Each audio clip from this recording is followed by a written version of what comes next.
And welcome to Con Carne. I'm James Van Osdell. Con Carne, this podcast right here that I'm recording in my car is presented by Alex Ross Art. What? Right. That's what I'm saying. Seriously?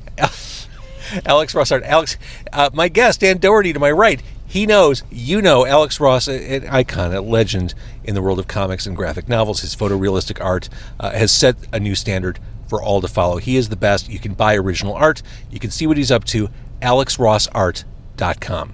Con Carne, also presented by 90 Days in the 90s. It's a book, it's a novel about going back in time, jumping on the Gray Line in Chicago. Don't look for it, it's not there. The Gray Line, which takes the lead character Darby back in time to the 90s in Chicago, which by all accounts was a pretty fun time. Pretty cool time for music and pop culture. Go back in time with Darby. The book is 90 Days in the 90s, written by my friend Andy Fry. You can get it on Amazon. You can get it from 90daysinthe90s.com. Or I was just at Loud Pizza Records in Highland Park. Love that new shop over there, right on Central. They have it. You can buy a record, walk out with the book too. 90daysinthe90s.com. All right, it is Con Carne. We're outside Red Hot Ranch in the Wicker Park. This is Wicker Park. This is Wicker Park? Yeah, or Wicker Park adjacent. It's Wicker Park. To my right is returning hero Dan Dougherty.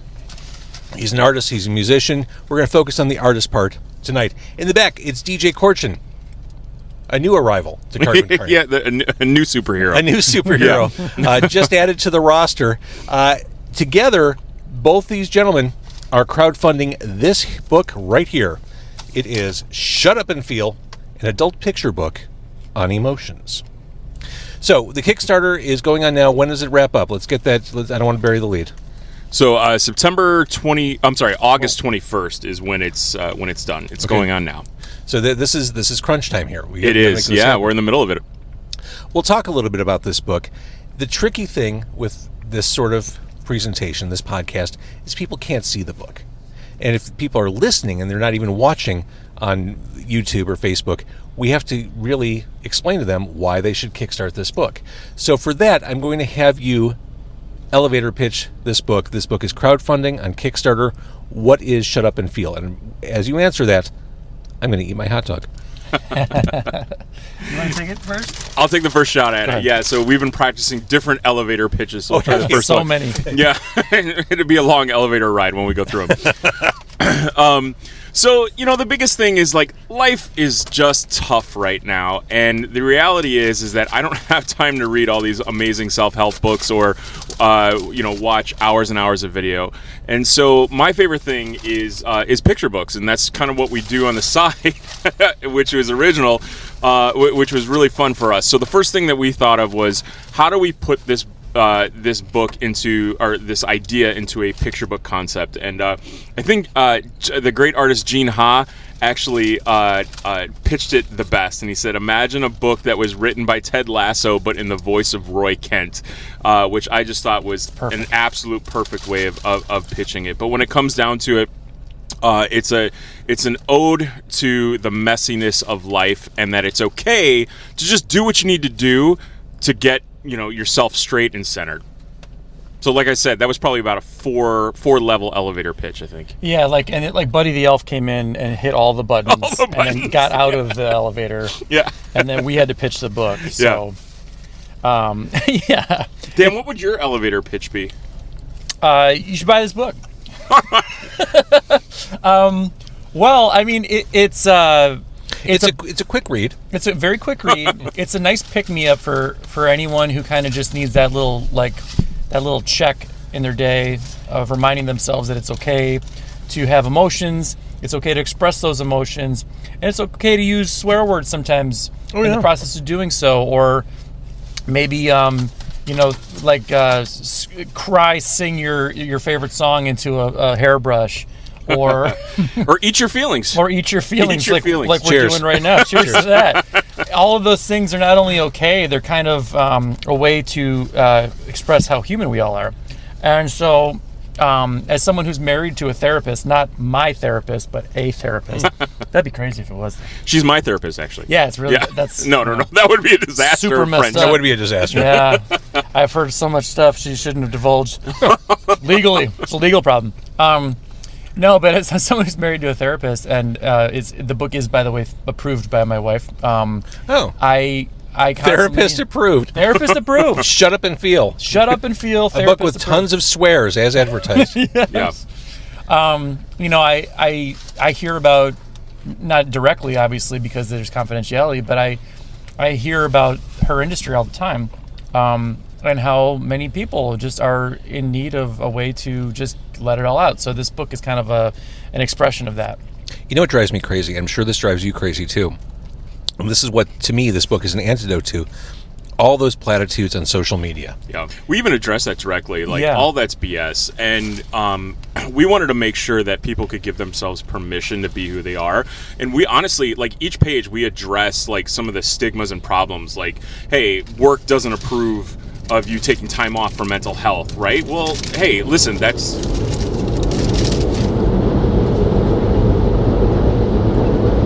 We are directly under the L. There goes the blue line right there. That's the ambiance of Chicago right there, everyone. I'm covered in onion and relish, by the way. More ambience of Chicago. More ambience of Chicago. Yeah. Our next book is Shut Up and Eat. So, and it looks like we're filming a splatter film in here. We address on each page, we address certain things, and one of them is actually all the social media BS, and we even kind of poke fun about behind the scenes, hey, these influencers who are saying, hey, just go ahead and try this. I think, what do we say, a spinach colonic? Yeah. And that'll make you feel better or get rid of your anxiety. But the reality is they're on medication too, and so.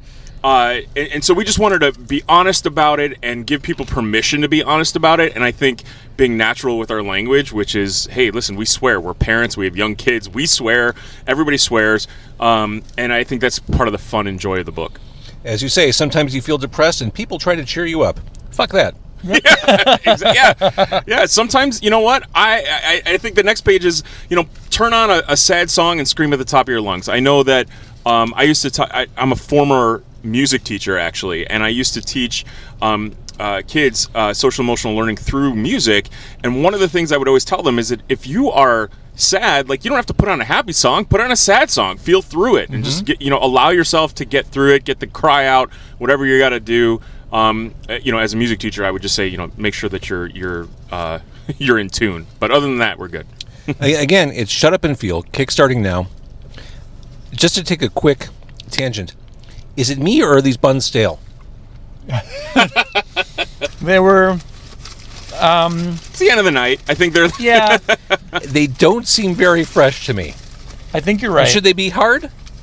They might have been toasted. I don't think it was an intentional choice, that's for sure. Yeah. I don't think that they did that on purpose. I'm not feeling confident. I mean, I'm done with it, but I'm not. It's already too late, yeah. Yeah. The damage is done. I'm wearing it home. Yeah. I'm very salty down here now. I've got a lot of... Show me. Yeah, check this out. Huh? Metaphorically. Slowly. I love the approach. Why do kids get all the fun, helpful books? Yeah. It's true. Yeah. It's true. We need to laugh. We need to laugh at ourselves. That's what this book does. Can you, again, I know some people are listening to the audio version, but I realize some people like to watch too. Can you hold up one of your favorite pages? Sure. Oh, yeah. Actually... the cover itself is one of my favorite things, to be honest with you. And on the Kickstarter, you can actually have yourself drawn into the cover. So if you want your own version of it, it's pretty awesome. So Dan has volunteered his services to draw, one of the tiers is you can actually draw yourself screaming into a canyon. That's amazing. Yeah. You know what's funny about this copy is that I let my daughter read it, so I blue taped out all. Oh my God. That's a lot of blue tape. It's a lot of blue tape. So there's the giving the finger to a squirrel. Yeah, he was asking for it. Yeah. There goes the blue tape. This is kind of fun, discovering what the swear is. A big ass pumpkin hurled at concrete will definitely make you feel better. Oh yeah, true story. Wait, I love. Okay. Oh, go ahead. Yeah, I'll go back. I got time. I love Fall Woman. Yeah. She's seasonal. She's ready. She's decorative. Sometimes you feel depressed and try to cheer you up. People try to cheer you up. Fuck that. The blue tape version is. I kind of love this. Can you- Yeah, version. the reveal. Yeah. Can you kickstart the kids version of this? We'll We do should have a category of it like where we just blue tape everything, and then there's this dude. What's going on there? So he's decided to make 50 paintings in different shades of blue, and then put on an art show called My Pain. And This looks like a Gary Newman album cover. fun fact, I snuck in a drawing from my daughter and a drawing from my son in these. Oh, that's amazing. And I didn't tell DJ, and I also didn't invite him to sneak in his own. No, he didn't. Or my kids owns pictures. Yeah. And another fun fact is Dan and I have worked on numerous children's books together, and Dan loves to draw himself into the children's books that I write. Yeah. And so there's been times when I'll be reading to a class and recognize a face in there, and it happens to be Dan. It's me. That's amazing. Yeah. I definitely love the blue tape version. I love it too. I kind of like this kind of I- discovery. What was the swear under here? I gotta know. Yeah. You want to try therapy? Yes. Fucking do it. Everybody's doing it. This is actually one of my favorite pages because Let's see. because DJ, the way he wrote it was like he said something like a bunch of different people going to therapy, and I was like, how can I visualize that? And so I just cut like 1, 2, 3, 4, 5 different people into this thing. It looks like a cross between Tommy Lee Jones in the Batman movie as Two-Face and the Animal Vegetable Mineral Man, the enemy of the Doom Patrol. That's perfect. Yeah, there's just a lot of. I could talk comics with you guys. We could talk comics.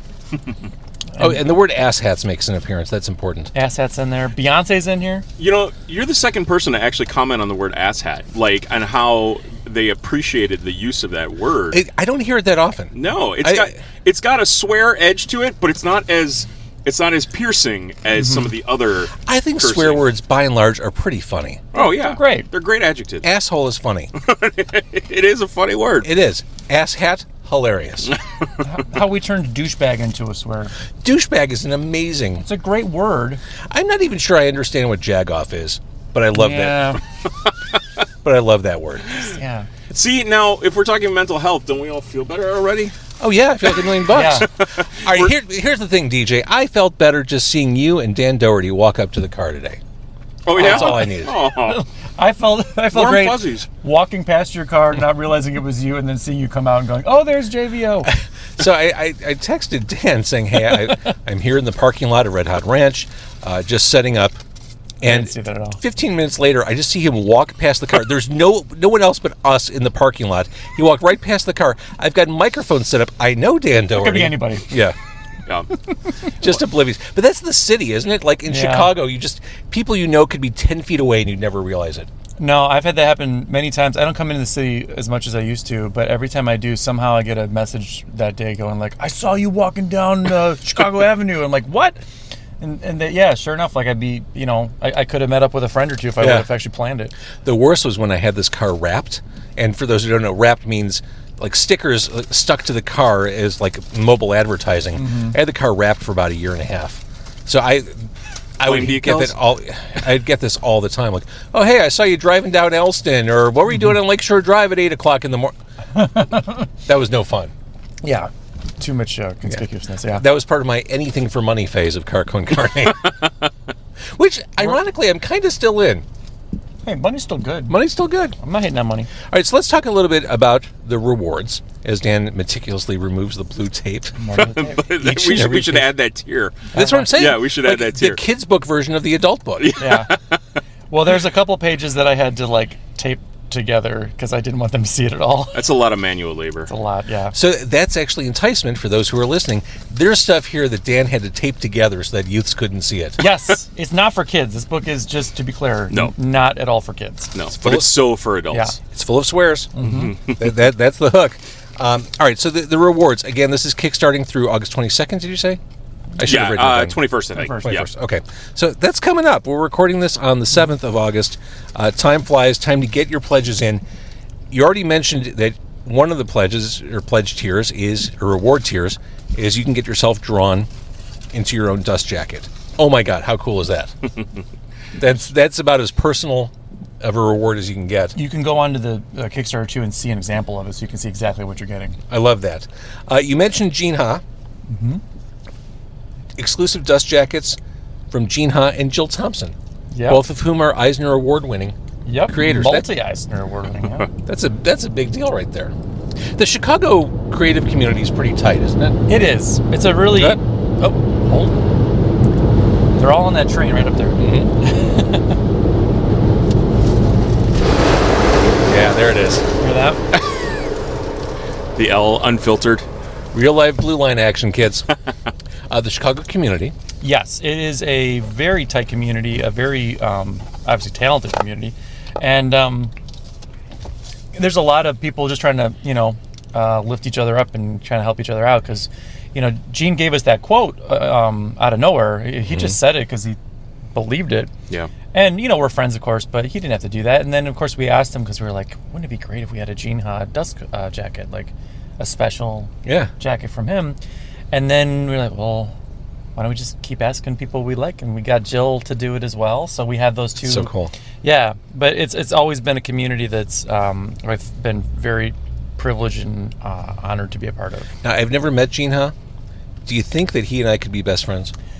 I don't think there's anyone in the world that has a bad thing to say about Gene Ha. He's like one of the nicest human beings I've ever met. Yeah, Gene makes you want to save a whale. Like he might get you to go into like some sort of charity work. I'm not sure. Yeah.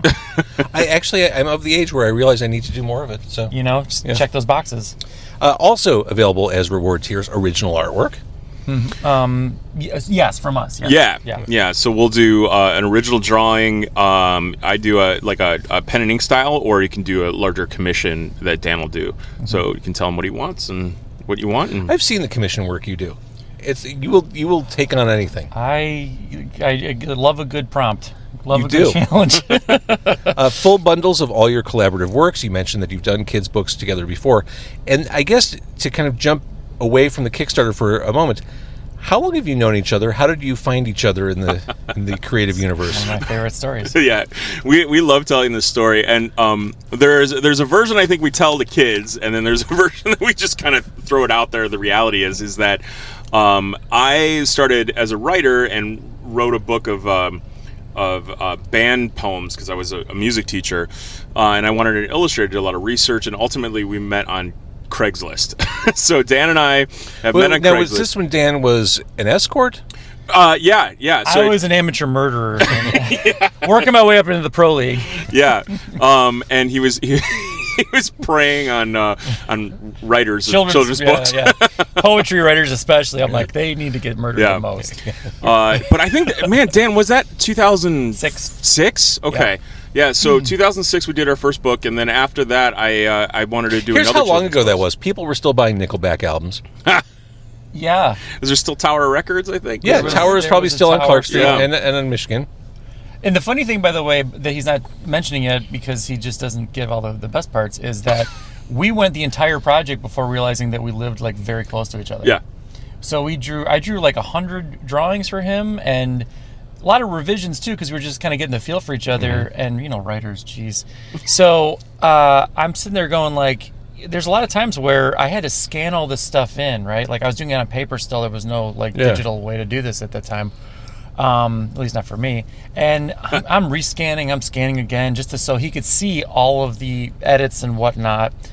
It was a lot of work, and the book was over, and I get to the point where I think he cut me the last check for it, whatever, and then at some point it dawned on us that we lived like within maybe a mile or so from each other. Yeah, and I was ridiculous. like, come on, man, because I could have just brought over all these pages. I'd be like, here, look at them. What do you want? What do you want? And so, then we, the friendships kind of started from there and is kept going for, God, that's 16 years. Yeah. Our friendship is old enough to drive this car. The creative community is supportive and, you all kind of know each other. That's cool, and it's easy to integrate into that community. Finding someone who you want to have a creative partnership for that long of a time, that's way harder to come by. It's the longest running partnership that I have, I think. Yeah. No, me too. And like we also it's nice too because we're becoming better friends, but we're also becoming better business partners. And we keep things professional, even though we're really good friends. Like one of the things we talk about when we talk to like college students or whatnot. As we talk about, we have contracts between each other because we're friends. Yeah. And how important that is, so that when there's and we've had discussions where there might have been some disagreement or misunderstanding, we just go back to the contract, and it is what it is. And so we've talked about that a lot, and we've gotten better as a partnership. And so it's to the point where sometimes we're always like, hey, we do separate things from each other. I remember one time I put out a book without Dan as the illustrator, and people thought we had like a falling out, or they're like, "What happened with Dan?" Because they just expect it to come from us. And the funny thing is Dan as an illustrator does gigs all the time with like other writers or other things, and me as a writer, I do one book, and everybody thought it was like the thing. So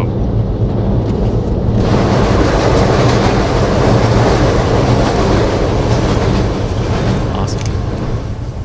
All right, so again, the book Shut Up and Feel, an adult picture book on emotions. What I found to be interesting is that the book's already been sent to press. Yes. That seems like out of order in the whole crowdfunding process. That's just how we roll now. No, it is very rare for that to happen. I've done many Kickstarters. Train! Everyone hold. And we're back. And we're back.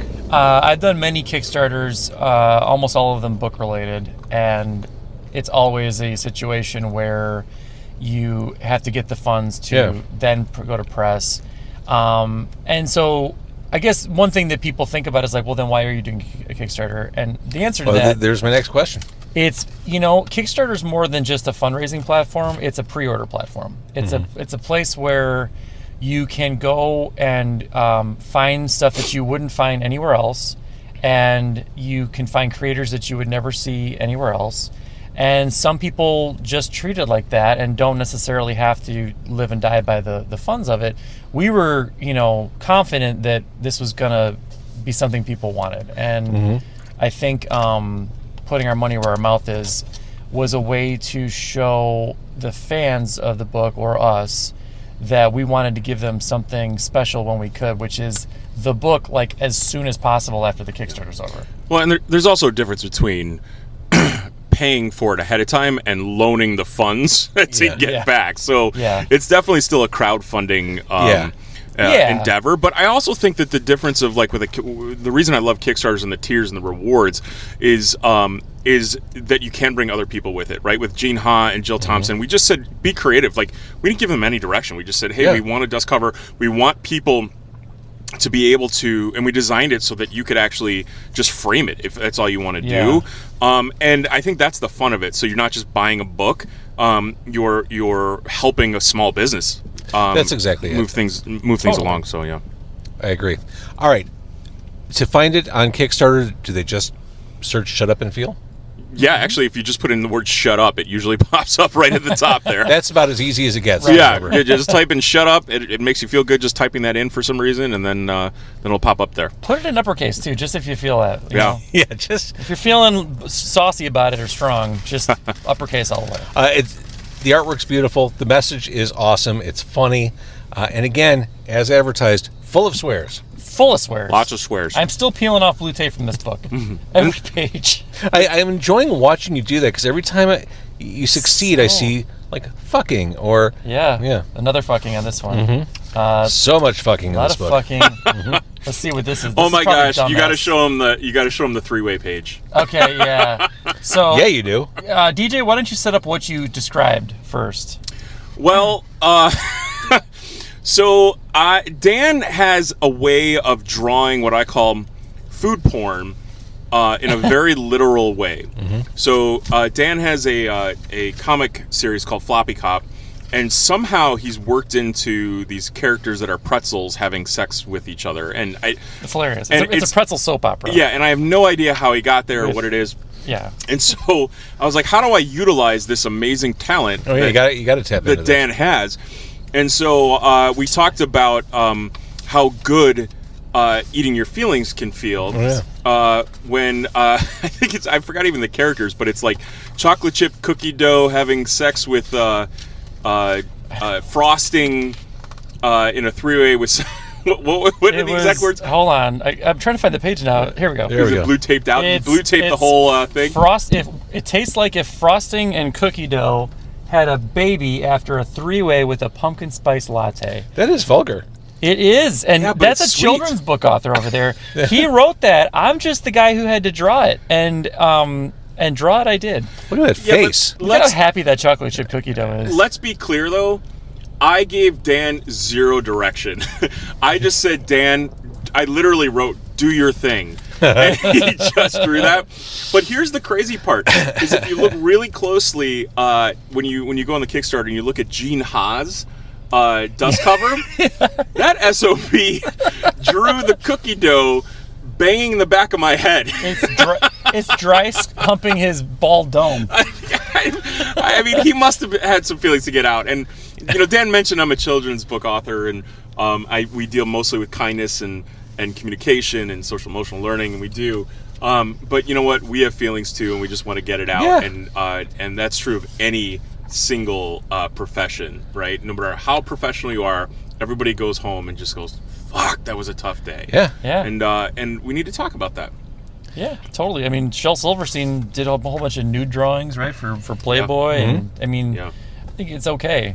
I'm going to have horrible dreams now that I've looked at that cookie dough picture. You're never gonna think of that. I stuff think it's again. literally sweet dreams, is what it is. Yeah, sweet dreams, baby. I want like a T-shirt or a pin of that, Yeah. and I don't want any description or any words. I just want you to look at that and Even be like, the frosting bag looks just filthy. yeah, he does.